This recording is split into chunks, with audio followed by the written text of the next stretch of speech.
As long as I don't have to see a pink uniform for a little while, I'm fine. So.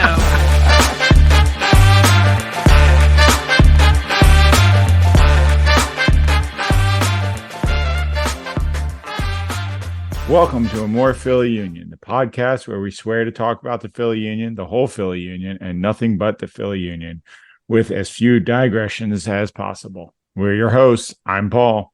I'm C. And I'm a sultry E. And we're all back from vacation. Thanks for putting up with our time away. We didn't really coordinate too well with all what was going on in the soccer world, but you do what you can. Yeah, but it was just Leagues Cup. Yeah. And all right, housekeeping. Housekeeping. Let's get this out of the way. Help us help the U challenge. We are currently up to 674 downloads, up 26 downloads from last week. So thank you to everybody. Any new listeners you want to mention? Yeah, so let's welcome new listeners. And by new listeners, these are listeners from states we don't have yet on the map. So for anyone who is a new listener from a state we already had, welcome to all of you. That's just a standard setting here. So welcome to all new listeners, but particularly we have new listeners from Michigan and Colorado. Okay. So welcome, guys and gals. And we have one abroad from Italy. So yeah, we're Spain, Italy. We're gonna, Ciao, Bella. Get the whole Mediterranean. I don't know, but hey, welcome. Ciao. Glad to have you with us. Thank you so much for downloading. Just as a refresher for anybody who might be new to the podcast, to help us help the U challenge, we're trying to see how fast we can get to 1,000 downloads. As long as we can do that before the end of the season, we're going to donate some money to the Philadelphia Foundation. And if we can get there early, then we're going to donate that much more. And just like a rough number of downloads, just given, I think we only have now 9 or 8 weeks left. So we're going to have to pitch in here to get to that 1,000 before the end of the regular season. Mm-hmm. I mean, look, we all know we're going to get some extra weeks because the unions they're going to make it to the playoffs. No, I shouldn't be that presumptuous, but I don't want to tempt fate. But yes, I think we're going to need to kind of be getting that more than 30 downloads a week roughly. But hey, we'll get there. Well, we got to just find some, keep putting out the content and hopefully, find some ways to get some extra listeners coming in. I don't know, maybe we can reach out to a couple of other podcasters or actually get in touch with the union and try to get some people on the call. Yeah, there we go. On the cast with us. That would be fun. All right. Speaking of getting back to the season, let's talk the end of the Leagues Cup, shall we? Oh, yeah. First game we realized we hadn't talked about yet was the quarterfinal game where the Union hosted Querétaro. And that was, believe it or not, like 2 weeks ago now. Feels so long. The Union managed to win this one without going to penalty kicks for once out of the elimination rounds. That was a little bit of a nail biter, though. Well, it took them till the 11th minute of second half stoppage time for Christie's favorite Drexel Dragon to finally score a goal. That's right. Yeah. So the Union, it was surprising. I mean, that was the second time they faced Querétaro in the Leagues Cup. The first time they won 4-1. Yeah. So it's pretty clear they brought out a different lineup, and they I think absolutely did. Christie, this was not the backup goalkeeper, or at least not the same backup goalkeeper. No. Yeah, if memory serves, I think they rolled out kind of with their starters in this game. Yeah. We're pretty sure the keeper was still. Was he a sub? I'm pretty sure it was still a sub, but just a different sub, because the keeper from last time was on the sidelines. Okay, so. All right. Yeah. And I think they might have actually been, they might have done a transfer or a loan from like Club America for a player or two, if I remember. If that was the game, I can't remember. And exactly. It's my understanding too that the Liga MX teams, their season's actually still going on during the Cup tournament, so they're managing players, playing both regular league games and this Cup tournament back and forth between U.S. and Mexico. So in terms of players, logistics, keeping people fresh and not injured. They probably have more on their plate, I think. That's pretty impressive that they're doing that much travel and still able to compete. Exactly. Obviously, it didn't help Carataro get past the quarterfinals in this case, but it's just a pretty unfair tournament.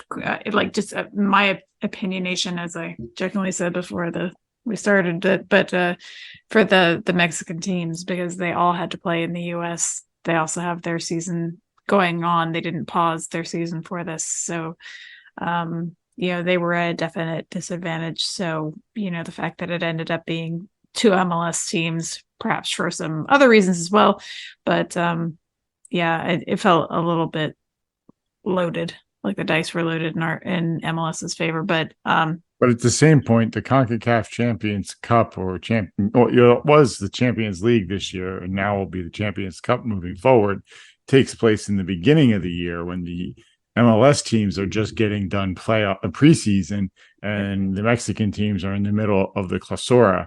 So, I agree that it definitely feels like it's waited for MLS, playing in the US, playing in the midst of, in the prime of the season.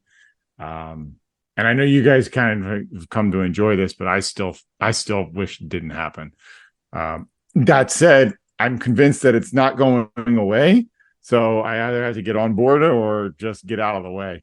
So, well, I'm going to play the lawyer in the first Jurassic Park movie and ask the questions that maybe most people don't understand, because I also don't understand.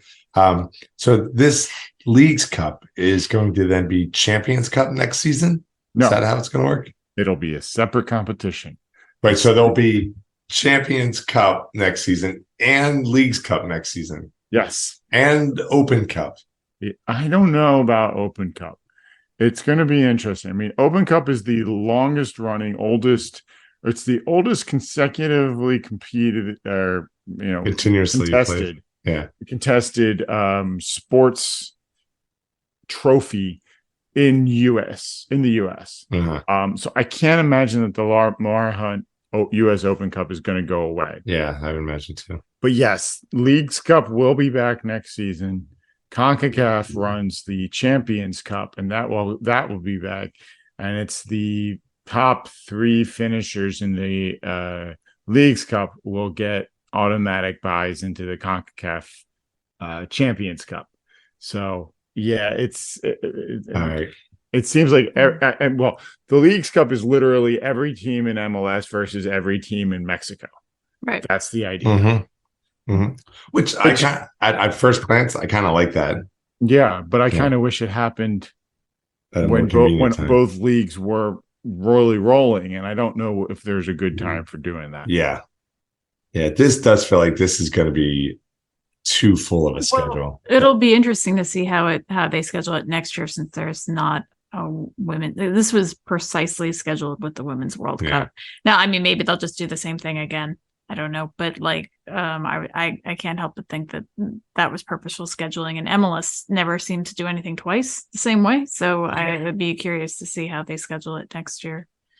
So I guess we'll find out. Well, so the Union advanced from the quarterfinals, moved on to the semifinals, where they got to host Miami, and they got to bring the GOAT to Philadelphia. Mm-hmm. We were all away for that trip, for that game, so none of us got tickets for it. Mm-hmm. So we were watching the first 20 minutes live on our cell phones before we got dinner, and then after dinner we watched the rest of it.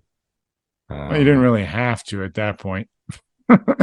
Yeah, well, yeah, I guess as far as this game goes, it was just very frustrating. Like, I've been listening to some of the Union podcasts, and I kind of agree with a lot of them. A lot of the frustration being felt that it didn't seem like the Union wanted to actually play to win this game from the beginning, and then it didn't help them being so defensive, because they gave up a goal in the first 2 minutes of the game. It's like the 3rd minute.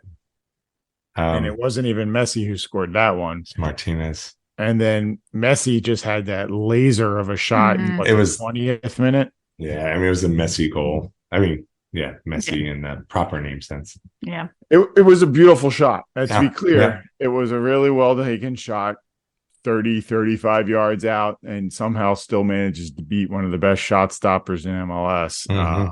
Obviously, you kind of want to wonder if Blake was out of position and somehow. Obviously, I doubt Blake expected to see Messi take a shot that fast and from that spot, but very frustrating. Do you think goalkeepers do you think Blake it's a bittersweet moment in the sense of like, oh man, I lit in that goal, but it came from Messi. So Far more bitter at that point. Yeah. probably. Before we get to the third goal, I want to go back to I just want to go back to they were saying about the way that game was started. I felt like this was a game of two halves. Right? Because remember, we were watching the lineup. It's a 5-4-1. It was so defense heavy, and it was a formation that was close to similar. It was similar to other formations we played in the past, but it felt a little too disjointed. It felt like that wasn't us. Well, I mean, Carranza was injured. Ora got sat down after his lackluster performance against Carataro. And I mean, they just rolled out Donovan. No offense to him, but he's not exactly terrifying you. When our forward is Chris Donovan and their forwards are Joseph Martinez, Messi, and then whoever they put out on the other side, it's like, wait, this just doesn't add up. Yeah. But it did feel like it was that lineup just struck me as like, what? Like, this is either gonna be like this master stroke of strategy, or it's gonna go the way it went. And Jim Curtin all but said it was a mistake at the half. Sure. So, and they did correct for it. I felt like in the second half they rolled right back out with that 4-4-2, and it was a different game in that. Yeah, but it was 3-0 at that point. Right, exactly. And I mean, many of the announcers, and probably you heard this on the podcast and things too, Paul, said that they felt like they were too cowed by Miami. Like there's respect your opponent, but there was too much respect and awe. I don't know if that's true. How much it was respect and awe, and how much it was just fear. I don't know. But it's I hope they got it out got of their them. system. Yeah. Because I was thinking tonight, maybe watching the third place game that, maybe it's going to happen now. Yeah. Maybe if we have to play them again. Exactly. I mean, we're not going to host them again unless we play them in host a playoff game against them. And we certainly don't want them to play like this in a playoff game, because that will be the end of the season, because they play terrible. Terrible. Yeah, there does feel to be that mystique surrounding Miami right now that it's kind of like, as long as everybody believes it's true. And as soon as that bubble gets popped, I'm hoping the house of cards. Well, there's just such I don't have to tell you, there's just such a buildup around all Messi being there. Even Taylor, who was Taylor Twellman, who was calling the game, said Tete said like how one man making such a difference. And actually the other announcer whose name is lost to history, at least for me, because I didn't catch it. But anyway, he kind of politely called him on it without fully calling him on it, and said it's not one man, it's Messi. And then they brought Alba, and then they brought I said bought, and that works too. Busquets. And then Taylor kind of backtracked a little bit without fully backtracking, in that way that announcers do. But Solomon doubt, often wrong. Yeah, exactly. So, but I wonder how Miami managed to get that much money to bring in those players, and it just feels like, I hate to say it, but it just feels like somebody just decided, all right, David Beckham's got a team. We got to make sure they get some hardware, and that they get some love, and it's like, why is it always, these particular teams like New York, out of New York or out of LA? Now that's out of Miami. It just feels like the league's kind of bending over backwards to make sure they win. It doesn't ever seem to happen much less for Philly. Real Salt Lake, Houston, Columbus, just feels Dallas. I don't care if it doesn't happen for Dallas. Well, I mean, okay. Sure. Bad choice on a Philly podcast to say Dallas. Yeah. That's on me. Well, this does branch off into a topic I do want to talk about. This is I'm struggling with this, right? So, maybe let's finish talking about the game and then maybe we'll come back to this. The only bright spot, in my opinion, in this game was Bedoya. It was great to see him get back on the field, get in there in the second half sub. And I think it was probably one of his first touches, score a goal. Yep. He was only out there. Nicely done goal. I mean, as coaches always say, when a ball's crossed over and crossed into the middle, anybody who gets to the ball needs to put it to the ground. Yeah. And he did that, and he put it under one defender and then bounced it into the net, and it was well taken, and it was a nice finish for him. It was like he was playing handball with his feet. Mm-hmm. Yep. I just felt like, Captain America is out there leading the charge, Yep. Yeah. It was a little too late, but it's kind of like something we might lose, but you know what? We're going to still show who we are. Yeah. And I felt like you brought that our Philly Union way of playing back onto the field. Do you want to talk about your Jordi Alba rage? Let's go to the Jordi Alba's goal number 3 in that first half, right? Martinez scores. All right. Messi scores. All right. It's Messi. But then that Jordi Alba goal. Now, we're watching on a small phone. No, this isn't the 45th minute, but we're still watching on a small phone. It really looked like he scores that goal and he starts doing the whole putting the baby to bed right in front of the sons of bed, like totally antagonistic. Now, we're all big kids here. We got to be able to, give and take with the best of them. But freaking Jordi Alba, man, I just like, I don't know. Oh yeah. He that's rubbed me the wrong way. But I'm saying that as the loser in this whole discussion, but it's just like it's like the big kid picking on the little kid and you're bragging about it. I don't know. I just saw that and there were some expletives. Well, it's unfortunate that we had a shared wall because there was a kid next door and there was cussing coming from me. There was just anger coming from you. Yeah. And kind of refrained after we realized there was a child who was awake. But it wasn't great. And I think we were both feeling a little low at that point. So that Jordi Alba goal and that the celebration, I was just like, all right, it's time to go pick a fight. And you know what? Bedoya scratched that itch with that goal. I'm like, all right, good. Is there something? So preserve a little pride. A little bit of pride. We lost, but it was the bad news bears finish. Hey, you guys can take that trophy and just shove it. Yeah. So that 4-1 loss, it was sobering. We kind of that first half was, and people have admitted to various things, but it was a demonstration of what not to do.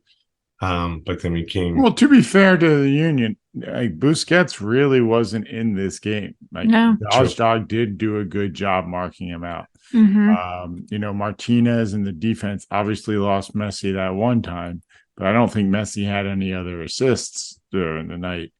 So there were some good things the team did, but on the whole, it was a pretty tough game to watch. Yeah. But it did mean that the Union moved on to the third place game, and they still had a chance winning that. They would get the berth in the CONCACAF Champions Cup next year. Interestingly, in this match, they played against Monterrey because Monterrey lost to Nashville in the other semifinal, and Monterrey has already secured a spot in the CONCACAF Champions Cup because of their finish in the Clausura. That makes sense now. Okay. But if the Union had lost and the third place game, then Monterey would not have taken would have taken the League's Cup spot for the CONCACAF Champions Cup, and then the Mexican Clausura spot would have gone to Leon, if I remember correctly. Okay, they would get that one more. Got it. Yeah. I would say that explains it, because Monterey rolled in with all 11 players positions. None of them are starters. Yeah, that makes sense now. They just rolled out the B squad. Yeah, I remember thinking, like, Monterey, like, don't you at least want to, like, try to win this? I really felt like they're just rolling with their B squad. But now that you mention that, okay, that makes a lot more sense. And the Union did roll. They did 3-0. 3-0. It was definitely a balm for our wounds from that semifinal game. You know, it doesn't fix things, but I think it helped clear our minds a little bit. You know, that 3-0 win. Yeah, I don't. I mean, I did watch the game, but I don't really remember a whole lot of specifics. Is there anything you want to bring up? Well, the Union scored first in less than 20 seconds into the game. Oh, that's right. Yeah, that was because Orr, you know, was coming down, crossing the center. Gossok took a shot, went off the post, and Bueno was right there, which to me, I saw that as his initiation into the triangle of death. And you go from Orr to Gazdag, whoever that third guy is, triangle of death. So welcome Bueno to the triangle of death. Yeah, I don't know if someone nicknamed Choo Choo sounds all that threatening in the triangle of death, but that's okay. But it could be that reverse psychology. It's such a sweet sounding name that you should be even that much more afraid of him. You know, it's like true. You know, it's like the little Lego kitty princess that goes all crazy and starts attacking everything, you know. So it's official. Bueno is our little Lego kitty princess. The unicorn kitty. Yeah, that's it. Yeah. Push down your emotions until you want to unleash them in a fit of rage. Yeah.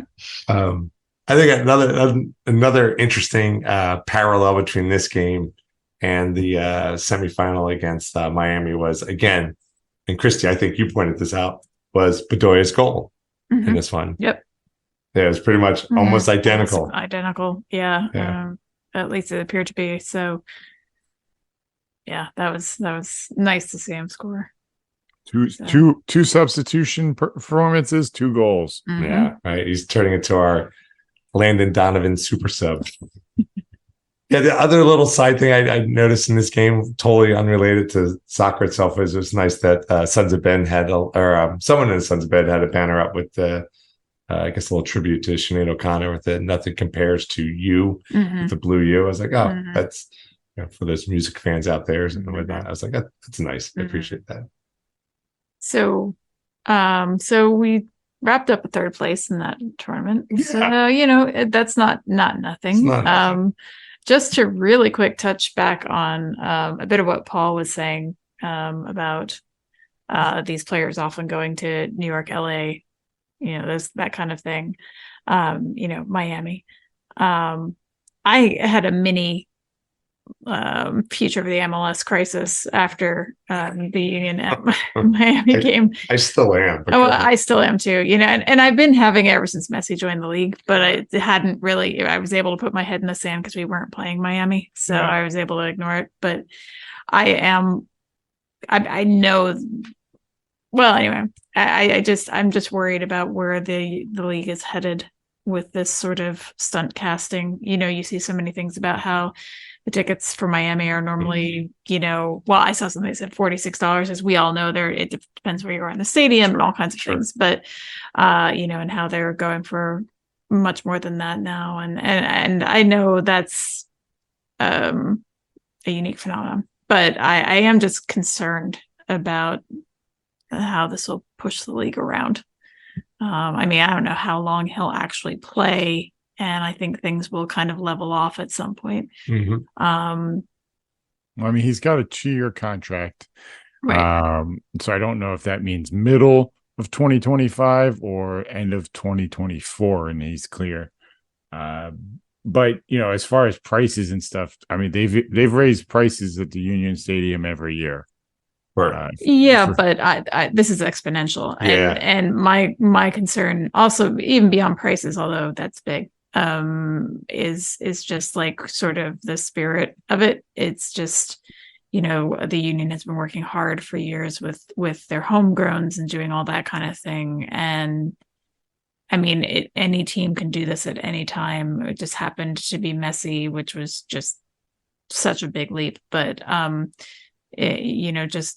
going and grabbing players, and I mean, I guess it's how it works, sort of, but it just well, you it could feels look at it as unfortunate. this way, Mm. that we're kind of growing up, because that's effectively what Man City did.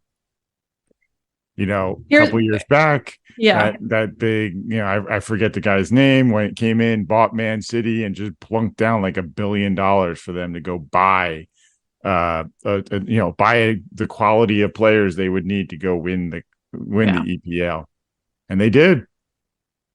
And here's the thing, though. I know they can do it. I know it's allowed. I know if they have, as long as they're within whatever league rules there are about designated players and all that kind of stuff, it's all above board. At least in theory. You never know with soccer, but it just makes me sad. I guess that's where I'm at, right or wrong, above board or not. It just, it's unfortunate. And, I've been really, MLS has become a bigger part of my life that it's not my identity by any means, but, it's become something I enjoy much more than I ever thought I would. Mm-hmm. And I'm just worried that it's going to be ruined. That I'm sort of starting to watch the crumbling happening, or at least a crumbling for me, in the sense of like, I don't want it to stagnate. I don't want it to go away. I'm not hoping for it to get smaller or anything, but I'm just concerned about the future of it for the average person. I can absolutely appreciate that and understand that and agree with that, in all honesty. Mm-hmm. It was nice when parity actually met parity. Mm-hmm. But when you start allowing designated players and you can give them absurd contracts, like I'm sure Messi got, to go join Miami, I mean, there's going to be clubs that do that and just go and buy the players that they need to go win the tournament. I don't know if either of you have ever read the book Moneyball, or even to some extent watched the movie. The movie. But it's actually, it's almost become like a 4-letter word in some spheres, the term Moneyball. But if you're not aware of what it is, essentially, the bunch of years back, the Oakland A's, the Athletics, they don't have much money. They just don't. Their ownership don't put that much money into the team. So they used analytics to find players and that were undervalued based off of certain metrics. And they brought them in, and the metrics that they used were like on-base percentages and such like this. So basically, how many pitches a player would take, little things that actually had outsized impact on the results of the games. Then they went and brought in players that were seen to be, past their prime and stuff like that. And what that allowed them to do is they built a team that did very well in the long run. So they ended up setting a record for the number of wins in a season it was like 106 out of 160 games they've won that one season. And it was a record up until like that following season that the Yankees went and bought a whole bunch of players. Anyway, but it was this small market team doing insanely well, following metrics that others weren't following. And that's kind of been an identity that the union have adopted for a while, where they'll bring up their homegrowns. And this was actually a topic I wanted to talk about, was seeing the emergence of some of the union's young players, like Bueno, like McLinn, even to some extent Donovan and Harriel, and Mbaizo, where these are players that, those players are young. But then you also have players like Carranza, who brought in, had a big price tag, was expected to do great, and didn't. And the union brought him in on an insane transfer. People like Gazdag and Ora, who might have been undervalued and bring them in. And I think it gives the union a chance to do well in the long run. Because let's face it, the only hardware the union have won so far is the supporter shield, but they don't do well in elimination tournaments routinely. Like the A's, they lost, I think, in the first round of the playoffs, because in a 7-game series, they may not win 3 games. They may not win the 4th game. But over a 20-game series or a 100-game season, they're going to win a lot of games. That's kind of how I see the union. And to wrapping this all back around to what Christy's point, I definitely understand, and I appreciate the idea that we don't really want to have a league of haves and have-nots. There is no or very little regulation on a lot of the European leagues, because they've been around for so long and they didn't have at least the MLS does have some parity. It's not quite the NFL level, but I kind of wonder if once they start getting the money, that they might start doing something like that. And then you'll see more parity of the NFL has, where, team budgets are absurd. They're like, I don't even know, like $300 million, just pulling a number out of the thin air there for the NFL teams. And there are certain team players on those rosters that make the majority of it, but they do manage to find some way to keep parity involved. Yeah, I thought the same thing, right? Because for me, it's kind of like my initial knee-jerk, licking my wounds reaction was described by the scene from The Office where Daryl, Kevin, and Andy went down into the warehouse to the little like impromptu band sessions, and they were just around jamming and having a fun time. And then what's the name? The James Spader character is like boss is like, hey, mind if I sit in with you? Like, so, and then what does he do? He brings in actual real professional musicians and just basically pushes out the original 3 band members. And it was like, man, that's what it kind of feels like. We bring in, we got our nice little league here, and we bring in these big names, and now they're just pushing all of us out. That was like the knee-jerk wah reaction. So I get that, right? Because what I thought is like, well, this level of play is going to force everyone to have to play better. But then, Krista, your whole part about parity, because now, like, one of the things that's this dichotomy, this paradox about like most American leagues is this whole salary control and parity amongst all the teams, right? We don't have promotion and relegation. Every year you might have come in last this year, you could win it all next year, right? Because every year you get to start all over, right? And there's a certain like attraction to those European leagues, this more Darwinian approach of people promoting up the better they do and relegating the worse they do and all that. But when it comes to this type of a situation where a team bankrolls and gets this quick spike of infusion of talent and stuff like that, it's kind of hard to be like, not doom and gloom about, because like, is this going to turn into a Real Madrid and Barcelona league where the 2 teams are going to just bankroll most of the money and the rest of us are, scrambling for scraps? Exactly. We're all the Washington Wizards. That's what I kept thinking of. I'm like, so it's going to be Miami and everyone. It's going to be Miami, LAFC, and one of the New York teams, and the rest of us will fight for 4th. But Paul, then your whole point, right? I think maybe one of the silver linings and all this is this quick shot to the system, right? Now the system is going to have to change, right? We're all going to start playing better, which is good. But then as more money comes in, right, then maybe the system begins to simmer down, and and we bring that parity and pay, a salary, and whatnot, and we don't necessarily get these spikes of talent. Now, the other hope is that by having more money in the league, the teams will be able to bring in players that cost more money and therefore play better. So the overall result is that the product on the field, if you want to call a soccer team a product, it grows better across the league.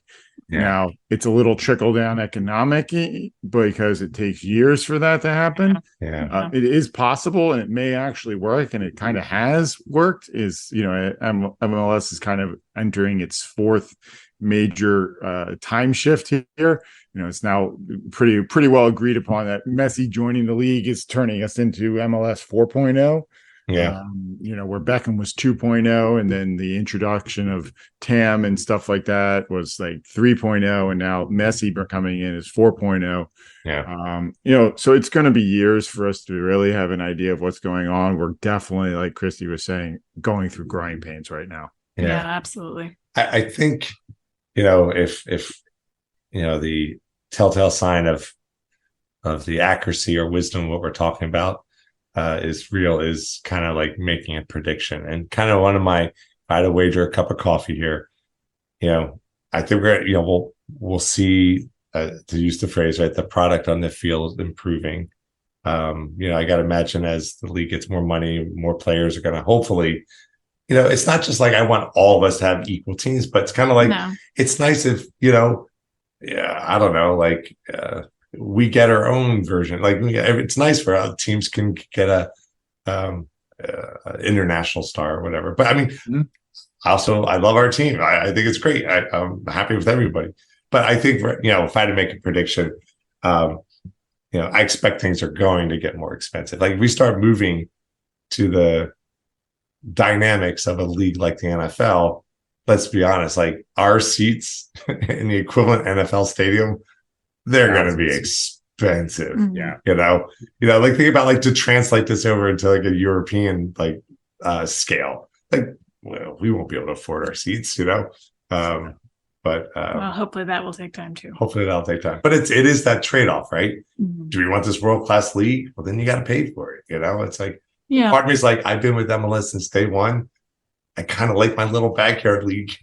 I feel like Kevin, Daryl, and Andy getting kicked out of the warehouse. But you know what? I'm just one guy with my opinion, and I might not know what I'm talking about. We'll just see what happens. I don't think that any of us knows. I think it will take time. I do think this seismic thing will simmer down. I think Paul had a lot of good points about how this stuff works, the intricacies of it, and I think it was just maybe combined with the loss and with the union finally having these last couple of years finally being such a threat and being taken so seriously and all that kind of thing, to have this happen just feels like, of course the rug would be pulled out, not just pulled out, but pulled out spectacularly by the GOAT in his pink uniform that absolutely clogs my Instagram feed. I actually don't even have a problem with Messi. I quite like Messi. I do too. But so that makes it even worse. But Jordi Alba we can hate on, and there is. We can all agree on that. Yeah, that's our one unifying thing. Boo, Jordi Alba. Jordi Alba can. Yeah. Well, let's also just a couple of things I wanted to frame in a slightly more positive note. So let's silver lining this thing. Sorry, go ahead. Out of all of the League's Cup games the Union played, which I think is like 9 or 10, they lost one. They lost only one League's Cup game, and that was to Miami. Hey. And other than that, they won every single match against every Mexican team that they went up against. They beat every MLS team that they went up against, including that phenomenal game that I was lucky enough to take Nate to see in the River End against the New York Red Bulls, which in all honesty, I am now actually considering buying 2 season tickets in the Sons of Ben section for Nate and I to go to every game next year, and let you guys split the season tickets elsewhere, just because it was so much fun. But the other really thing that I wanted to get back to was the development of the young players for the Union. And even the lesser known players. Bueno is the easy one that sticks out. Like, one of the things that coaches always say is players need play time in order to develop. And if you remember where Bueno was at the beginning of this season, he was barely getting any time. He was barely making any sort of a dent. When he was on the field, you kind of cringed anytime he was involved in the play. You just didn't know where it was. Yeah. And then you see where he was against Miami and against, I'm not even saying against Monterey where they rolled out their B squad, but in the League's Cup, he was dominating in some of that play. And, I agree. You know, I'm picking on Bueno in particular just because I've seen the greatest change in a player's performance in the last 6 months in him. And you know, I think a lot of that goes to the Union's approach. It's like they're giving these young players, so long as they show it in training, they're giving them time on the field in the games. Yeah, that's a really good point, Paul, that you point out. And now you mentioned all that. It's like, because when I was rewatching the third place game today, it was just like that sub 20-second goal was just like there was Bueno right there in the mix of it, and just throughout the whole game. Yeah, that's a really good point, Paul. I agree. Are you ready to run through a wall now? I'm ready to run through a wall. It is interesting that both Bueno and Martinez are Venezuelan. So they actually could end up both playing for that national team at some point, which is interesting because they're kind of similar players. They kind of play that 6-8 role. And you know, he's just done so well. McGlynn as well, you know, with all of the starts he's been getting this season, he's really been making it a Flock. I mean, you forget how young Flock really is. Yeah. And, you know, you just think he comes in as a polished performer. But he has stepped up this year. He's Ariel has stepped up this year. Ariel, he's a baby too. And Bizo has stepped up this year. And hopefully we can keep him. I don't know. Yeah, that one's a little bit iffier. I don't think we're going to keep Bizo. I don't think we're going to keep Wagner. But you know that then makes more time for Matt Real, and let's see what he can become. True. You know, there's a whole group of players in the background that if they get enough time, that could really be valuable. And that's and we've talked about this this whole conveyor belt, you know, was with the business term full vertical integration, right? We start soup to nuts. That's how I always think of it. We take them, get the young kids in, and we get them to our A team, our A squad. And it's just like every year it's like, oh, we're gonna lose this guy. But then, like, look who comes in. We get a McGlynn. It's like, oh, we're going to lose this guy. I mean, heck, let's go back just 2 more years. We're going to lose this guy. Who we get? Oh, this Aronson kid, right? We're losing Aronson. Who we get? McGlynn.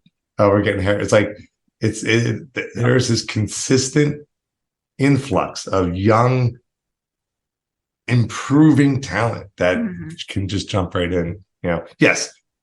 And I think, Paul, your point, I think is a really good point. They come in, and initially there's newborn legs are a little wobbly. Like, what are they doing out there? But in 6 months' time, you got your Bueno scoring a sub 20-second goal. Yeah, and part of that comes back to Tanner's approach. Every player on the team has no more than a 3-year contract, and most of them are 2-year contracts with the 3rd year is a club option, which they so far have pretty much exercised all of the options on their players.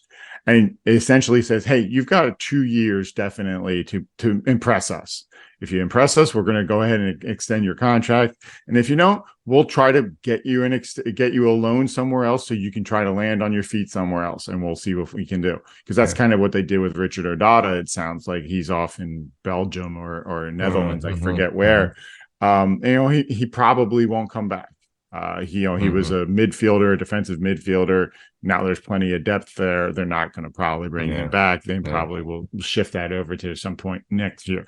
But he's got a chance to land somewhere else. And you know, part of the rising tides raising all boats is by showing consistently that the Union develops players, gives them playing time, gives them a chance to reach a starter position.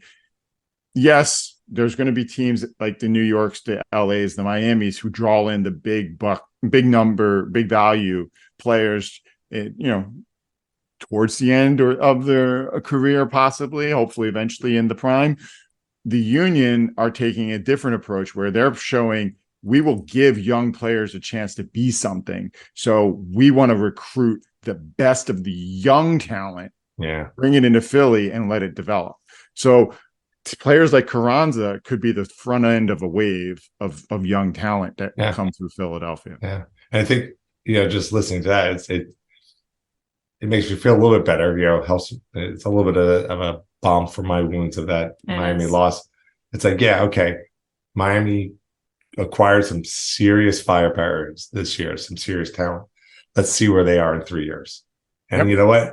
The way that you need to do it, 3 years, we'll still be contending. It's a sustainable system, So it's kind of like, it's a little bit like we talk about like Jose Mourinho and other managers, right? You can either focus everything you got right now, make it happen, win, whether you succeed or not, the next couple of years you're shot. And then you got to start all over. We're just kind of constantly be there, that solid B student. So that's like, a little bit of ranting at 11 o'clock on a Tuesday. We can tell I'm tired. Yeah. And we're still, at least for me, I'm still processing just the immediate loss and just where is this all going to go? So, that's our job. Our job is to kind of keep you all posted on where this is all going, maybe. Yeah, hopefully people are still listening and haven't just gone off after the number of rants that were happening there. No. So thank you if you are still listening. Yes. I hope it was entertaining. Please let us know. Yeah. A couple of other last topics, unless there's anything else we wanted to bring up on this, was Women's World Cup. I'll admit, after the U.S. loss, I kind of just started watching some of the recaps. I didn't really watch many of the games. I was pulling for Japan. I really thought it was Japan's tournament to lose afterwards, and I guess they did lose because they didn't even make it to the final, as it was England versus Spain in the final, and Spain ended up winning it. Yeah, and Australia had a great run. Yes. Really would have been nice to see them make it to the final for the, playing it at home. When was the last time a host country made it to the final? Gosh, they quoted that stat all over the place. I mean, okay, we have 98, right? France. Germany did not make it to the final. They made it to the semifinal when they hosted. Yeah, I'm trying to remember how that worked. I'm trying to remember if France made it to the finals. Again, I'm just thinking the men's there too. Anyway, probably the U.S. doing it. I don't know when they last hosted the Women's World Cup, but it might have been the U.S. the last time they won it. So anyway, don't worry about it. It was very entertaining when I was watching it, and I just kind of soured after the U.S. and just turned to watching the recaps. Australia was a lot of fun to watch because, Chris and I were listening to the Rebecca Lowe and Brendan Hunt. Yeah, their After the Whistle podcast. And just the whole impact that the Australia women's team was having just on the larger Australian good for them citizenship, the population, right? That, it was really kind of putting a really great positive spotlight on, women in sports in Australia, right? That just do you even think it'll have an effect like the U.S.'s success did. It'll really inspire the next generation to come along. Samantha Kerr. She was honestly, she's amazing. She's amazing, and I was getting Clint Dempsey vibes off of her just watching her play. Oh, she's got attitude. Yeah, she's got attitude, and she just tries stuff. Like some of those goals were like, that is absolutely fantastic. It was just like you just go for it, and it it looks like you practice that and just plan that. But you're just like, screw it, I'm going to tempt fate. Let's go for it, and you find the back of that. So she was just fantastic, fearless, and and that one went to PKs. No, wait, am I getting confused now? Australia, Sweden, that go to PKs? No, Sweden won that in regular time. It was getting into that. It was the previous one that got them there, that went to PK. So anyway, the Australia goalkeeper is absolutely Arnold. She is terrifying. Yeah. And that was the one that went to, I think, 10 apiece. And it was during that they were playing France, I believe, right? And so they went to PKs, and I don't know which French player it was, took the PK, She blocked it. Mhm. Arnold blocked it, the Australian keeper. Mhm. The refs blew the whistle saying, and they went to VAR, and Arnold came off her line, off the goal line before the shot was taken. So they made him retake the shot. And the French player shoots exactly in the same direction. Arnold blocks it, and then the whole crowd goes nuts. Arnold doesn't react. She just stops and she just stares daggers at the ref, like, all right, I'm waiting for you to call this not a foul. And then of course it does it. And yeah, she was a beast. She looked like the girl from my junior high you didn't want to make angry, or you were going to be challenged to something after school out back. Yeah, I mean, she could hold her own, is what I'm trying to say. Yeah, she was awesome. And then the final, of course, was the England Spain. I don't know that we had a particular horse. I think we were kind of rooting for England. Yeah. Maybe possibly because of the podcast, as you mentioned, because Rebecca Lowe gave a very impassioned speech about how second class, like growing up, it was assumed she wouldn't be playing because girls didn't play. Like she played soccer with her brother in the yard, but she was keeper because of course she would be, because he was the one who would be played, or be playing, I should say. So, just a series of things, like when she was, at this stage of life, this happened, and she was, constantly sort of relegated to the sidelines in one way or another related to soccer. And to see this happen was just so meaningful to her. So it was kind of hard. Actually, I haven't listened to the last one yet. To see her reaction. It would have been recorded just after, so I'm sure it would be heartrending. But drama with the Spain win. Wait, just before we get to the Spain win, I do think it's interesting that the women's league in England, the women's leagues in England, France, and I want to say Sweden or Germany are actually considered better now than the women's league in the US.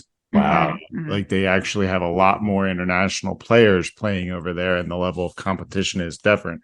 So I mean, the US NWSL is still well respected, and there's a lot of international players in the league, but it's not as clearly dominant as it used to be. And it is interesting that, like, I think England now is, at this point, as far as women's leagues go, is considered the best in the world.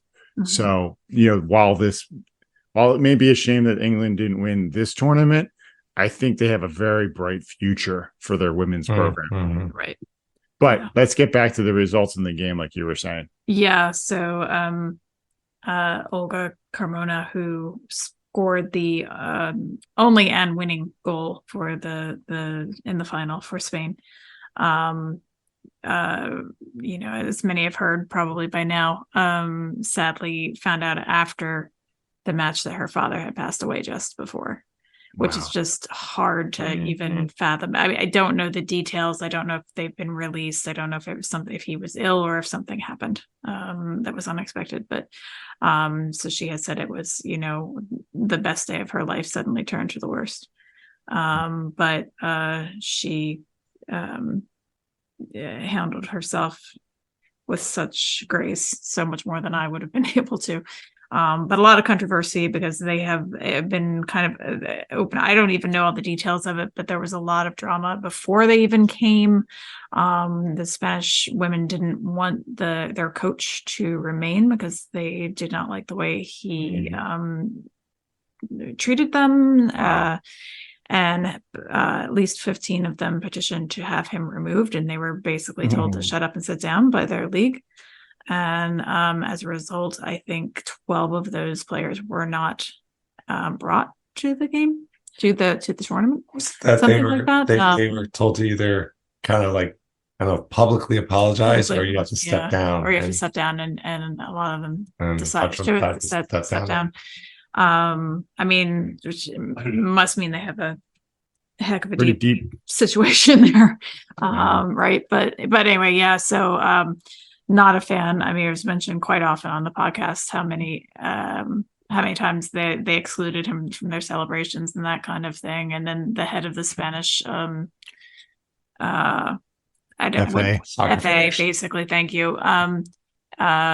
Just, you know, when they was handing out the medals, just randomly full on kissing one of the stars on her lips, which is, you know, not really what you do in this day and age. And I don't know, just so many things around it. And they are happy that they won, but they are still fighting for a lot over there. And I wish them well in not being treated poorly going forward. Hope that that situation can improve. That does kind of sour the result. You know, happy for Spain. I'll admit, I didn't think that much of the Spanish team in the couple of games that I watched during the group stage. I'm glad that they were able to turn it on. It's always nice to see an underdog perform. I would agree. I would have liked to have seen Australia make that run. Right. But you know, congrats to the ladies and to working so hard and making that happen though. Absolutely. It was definitely a fun tournament. You know, just crazy. It does show, you know, once again, it's not all on paper. You know, they play the games for a reason. Brazil and Germany didn't make it out of the group stage. US lost in the first elimination round. Right. You know, Sweden at least still finished high. You know, they finished third overall. I guess they beat Australia right in the third place game. And as you mentioned, Japan's early exit too, because they're always a strong contender. So I guess they must have lost to Sweden. And that was a surprise. I really expected Japan to do well. So and the time shift did not help that tournament either. It was really hard to watch the matches without some serious sacrifice or DVRing and media blackouts. So but we got to wait 4 more years for that, and three more for the guys version. That's right. And that one will be here in the US, Mexico, and Canada. And Philadelphia is actually one of the host cities. So if anybody is interested out there and wants to get involved, they are still looking for volunteer help for that. So, and one of the things too is if you volunteer, you sometimes get access to early ticket sales. Interesting. All right. So looking forward, the Union do have a game back to the regular season. Thank goodness.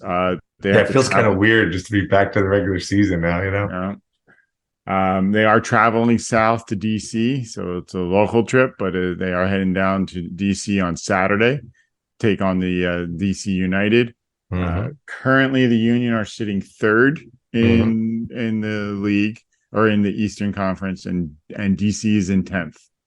Now Rooney's done a good job recently getting them turned around, and they have been playing a bit better. It will be interesting to see how the Union bounce back after the Miami loss, and you know, see who they roll out against DC. It does feel like it's a little bit of like, you know, getting our sea legs back now. You know, see if we can. I was liking it to restarting a car with a low battery, kind of like, all right, now, you know, we had this break in the middle of the season, which I still don't like, because the Union, especially since the Union were doing well in season matches right before we took the break. And then now they have to get back up to speed now. Hopefully that means DC is also slowed down, because you know, DC hasn't been in the league. Has had longer of a layoff than the Union. At least the Union kept playing up through last Saturday. So hopefully that will give them an advantage that they're at least still competitive at this point. Do we want to talk predictions, or have we gone on long enough? Because I feel like this podcast has gone on. I think we've done enough. I was even thinking before we start recording, it's like, you know, maybe not worry about predictions. Just kind of like, what do you hope to see in this game? You know, I want to see Aura come back. You know, I feel like we're getting to a point where Aura needs to step up this season, or he's not coming back next season. You know, maybe they'll just let him go. That's what I want to see. How about you guys? I'd like to see the triangle of death. I'd like to see that, you know, a little bit of, you know, firing on all cylinders, you know, just maybe a nice, too well strategized deliberate, pretty goals. That's what I'd like to see.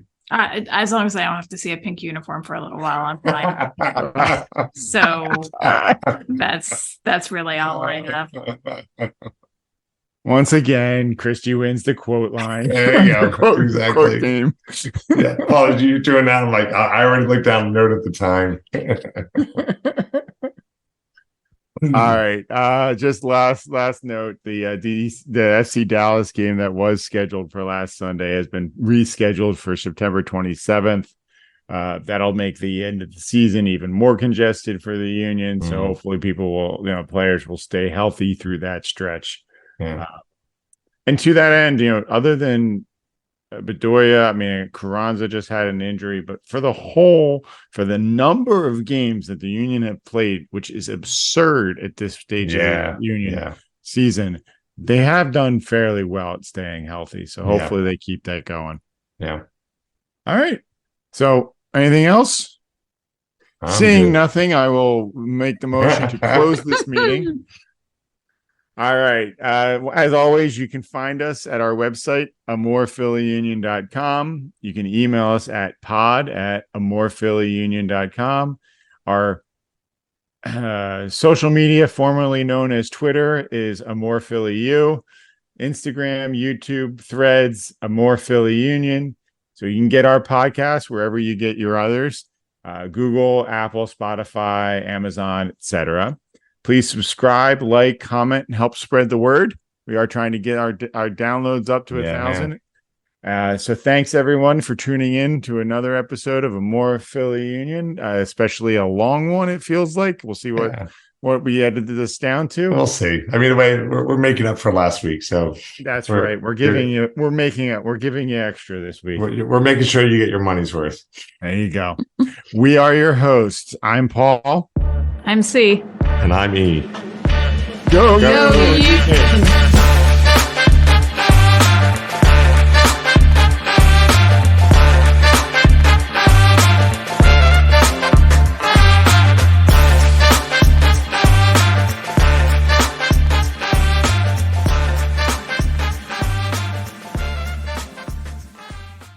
I feel like Peter Brady. I think we did actually. When it's time to change. Oh, crap. That's on recording. Oh, man. And there it is. That's right. I don't know. I was singing along with you. So